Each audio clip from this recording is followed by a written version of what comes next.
Once again, welcome, and we are so thankful that you are here. We're looking forward to the beginning of our fall regathering plan this Sunday, and so excited about it. I'm here with Justin, with our children's pastor, and Justin, we want to talk about children's ministry because this is a big reopening and really exciting. Our children in preschool have been away from church for a really long time. And so we're excited about this. It's been a long spring break, it feels like. It has been. Actually, I was just thinking about the dates. It's 6 months plus 2 days since we had that March 11th last night of kind of being full programming, and then from that point forward, everything kind of shut down. So here we are in our brand new preschool center and in one of our rooms. And so this being a new facility, I think the preschool is a good place to start. Can you kind of talk us through a little bit about the process for preschool parents, how they're going to check in, what will happen, and maybe just kind of what the experience will be? Sure. So hopefully the experience will be positive. That's the goal, right? Yeah. Start real low. I'm going to ask that you park as a preschool family in the main parking lot between the worship center and the family life center, because this is the old school hallway as far as the physical space we're in. So if you knew where the elementary hallway was, that's the new preschool space. So there'll be a diagram on your screen here in a second showing you where to come in, but you'll come into the doors and we'll have someone check your entire family's temperature there, and you'll come inside and I skipped a step. We have to check in. That's right. Let me ask you a quick question before you get there, because I do know the check-in, but since you mentioned it, why are we checking the entire family's temperature? You have a great answer for that. Oh, the great answer is because you're all coming inside. Yeah. All of you are going to walk down and you're going to drop off your child at the door to the teacher. And so we want to make sure that you're not sick and none of your children are sick, because there will be a level of just interaction there between us. That's good. Now talk about the check-in system. Yes, so the encouragement is we've been asking you to text check to 386-400-9991. Yes, I've been typing it a lot. I don't say it very often. So text that number when you're on your way or when you get here, but before you come to bring your preschooler in the room. And it's going to have a new box, and we're going to test it out. We've tested it out, and basically you will check your child in to preschool and grade school there on that check screen, and it will print labels out before you ever get here. And so we'll have those hung up on a wire for you when you come in. And so you'll walk in, look down the list, and see your family's tags hanging, take yours off. And so you're not having to touch screens or printers. There's no common surfaces that you're contacting there. You're basically just touching your own labels, putting them on your child. We'll have a greeter there who will send you down the hallway and get you to the appropriate class. So literally, people can check in before they come to the door, or even before they come onto campus. There will be no standing in line. They won't have to deal with the device. They can just walk in as a family. Their family tags will be hung, and they can just grab those, and their name tags are already ready. Yep. That's phenomenal. So there'll be signage outside to remind you. So if you forget on the way to church, in the pandemonium of getting your family in the car and ready. We all know that the drive to church is very peaceful. There's never any problems. You said it's been 6 months and 2 days since you had to get dressed and get kids to right. church. So so we're gonna have signage outside to remind you, so that if you get there and our temperature checker again, we'll just remind you again. Just double check, because it'll be easier for you to do that standing outside than to come in and kind of bog down the hallway. Good. So we want to make sure everybody keeps moving, and so check that in on your phone before you get here. Grab your tag, come right on in. Yeah, good. Now, once they do get to a class, first of all, everybody that they meet, as far as an adult or a volunteer, will have protective equipment on. Yes, absolutely. And once they get to a classroom, we're going to kind of separate classrooms in a little bit of a different way than maybe we have in the past. Talk about that. So the mandate enforces some of this, because the mandate has a clear delineation of under 2 don't need to wear a mask. So that kind of makes an easy break for us. So we're going to have an entire class that will be under 2. So basically, babies and toddlers will be in this room, and all of our staff and volunteers are going to wear masks, but the children in here don't need to per the mandate, and they're probably not going to. Don't need to, and probably can't. Probably won't. That's why it is. Yes. So we'll have 3 preschool classes. We'll have babies and toddlers who don't have masks. We'll have 2-year-olds, and we'll have 3-year-olds and DPK together. So we'll have 3 different classes: babies and toddlers, 2s, 3s, and 4s. Yeah, that's great. Okay. Anything more that you'd like to say about the preschool area? I'm excited about it. We have the hallway is beautiful. Pastor Wayne has done a great job.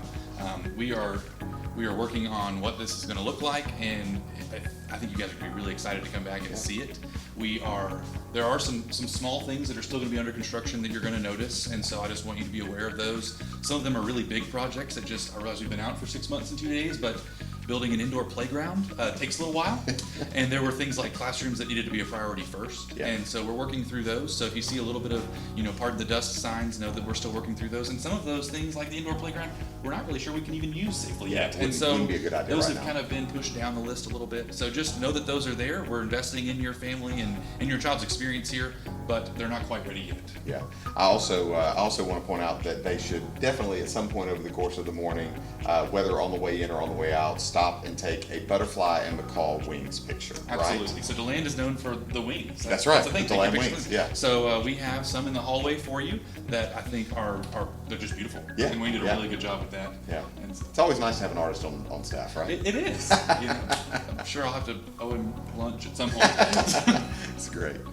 And now let's transition over to the children's center, to the kids area, because again, that's reopening. We're calling it Children's Church, but it's different than what Children's Church has been.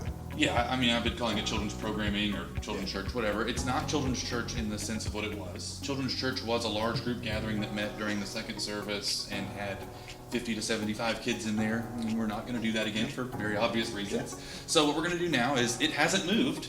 Start there. It's in the same place it was, same doors, same lobby. We will do the same process of texting to check in, and so we'll have basically a laundry line over the counters, and so instead of using the tablets above them, there will be a string with your labels hanging, and so you'll go into the same place to get your labels, and they'll be right there. And so those will be in the same place. You'll take those, again, you're going to take your child to their classroom. So we're going to have 3 classes over there to start with. We'll have kinder and first in one class, second and third in another, and fourth and fifth in the last. Yeah. We are That is a bringing fifth grade change. back. Fifth grade, yes. So the second service, we didn't allow fifth graders in children's church as a way of kind of helping them bridge that gap into student ministry and going to the worship service. But because this is really more a classroom setting, and we understand that they've missed their friends and all those social elements, we're going to bring fifth grade back for this time as we work through this process. Good. Now they will have to wear masks. We'll have to wear masks. Teachers will wear masks. Everyone from our end will wear masks. The children will need to wear masks. Again, if just as a level of redundancy, because we don't know who came through preschool or didn't, we will have your entire family's temperature be checked again at the grade school door. So if you have a preschooler, you're going to walk through, get your temperature checked here, go and get your temperature checked again. Yeah. I know that's a little bit of a inconvenience, but I don't have a way to give you a sticker that says I've already been checked today. And I hope that people will just see, hey, that's just our position of trying to, again, make sure that we are keeping a safe and clean and intentional environment. So I'm certain that people will understand that. Yeah, and I think one other simple suggestion that I can make to make it faster for you and easier for us is to limit the number of adults that you bring your kids in. That's good. So if one parent can drop off the children and the other can go save your seat in the worship center, I would encourage you to do that. That's good. That way we're limiting the number of temperatures and everything that we bring into this building and our children's building. Very good, very good. Okay, I'm trying to think if there's anything else that we specifically need to share about children's ministry or preschool ministry. Anything else that you have on your mind? Not that I can think of. I'm really just excited to have them back. No. Oh my goodness, it's just been so long. It really has been. And I know that we've done some things, as far as virtual gatherings and beach days, and those are all fun, and we'll continue to do some of those things. But to be able to have kids back on campus and to be able to continue to minister to them in person. Yes. The benefit is that a lot of these kids have been in school or in some sort of school environment for a couple of weeks. Some are still at home, and I understand that, and we certainly understand that. But we do hope that the opportunity to come back to church will be something that people will take advantage of. Yes. I've had a number of conversations with people that have said, I'm ready to come back, my family's ready to come back when we have preschool, nursery, and children. Yep. And so I really hope that this will be something that people come and are really pleased with, that you feel like it's a real benefit to you and your family. And I know that it will be to mine. Micah is so excited about coming back to Children's Church and to be a part of kids ministry. So Macy, the extrovert child that is also an extrovert, is very much looking forward to being here, and she's begging to see her friends and to play and all the things that she misses. It's going to be different. gonna be And I think it's important that parents, talk about that. It is going to be different. I will say also, if you are one of those parents that is taking advantage of the online home school environment, it might be a good idea to kind of talk with your child about wearing a mask, because they're not having to wear a mask in their school, in their home environment. So talk to them about wearing a mask. Maybe do something so crazy as when you sit down as a family and watch a TV show together, let's all wear a mask while we watch this TV show. That might sound a little ridiculous, but it just kind of gets kids used to feeling that on their face, and it's doable. It's reasonable. Well, and you make a good point about the mask, but I want to bring up timing with that as well. We've worked to keep the services are a little bit shorter. Yes. And so as far as when you'll be able to get in these buildings and how long your child will be here, we're going to open these doors, and the preschool doors and the children's doors at 10:10, the same as the worship center doors. So from 10:10 to 10:25 is when we're going to do the bulk of our check-in. And so we really want to get everybody settled in that time frame. So that's why we need to keep that line moving. So 10:10 to 10:25. So if your child gets here at 10:15, really worship service ends 11:15, 11:20-ish. So they're really only going to need to wear that mask for an hour to an hour and 10 minutes, depending on how early you're late and how much time you spend talking, getting back here, and how early you dropped them off is really kind of where the factor's going to be there. He's talking about the preacher's kid. So I will bring him to you. That's good. All right. Listen, I'm thankful and I'm grateful, and can't wait to see parents and families with preschoolers and children. We've seen some of them come to the service, but for them to have an environment where they can learn and really be ministered to in a way that kind of makes sense for them, I'm really, really excited about it. It's going to be great. So I hope that helps you. If you have any questions, feel free to email Justin@stetson.church. And so you can reach out to Justin, and if you have any specific questions that maybe we didn't answer, feel free to email him so that he can give you an answer and reach out to you. Absolutely. All right. God bless. See you soon. See ya.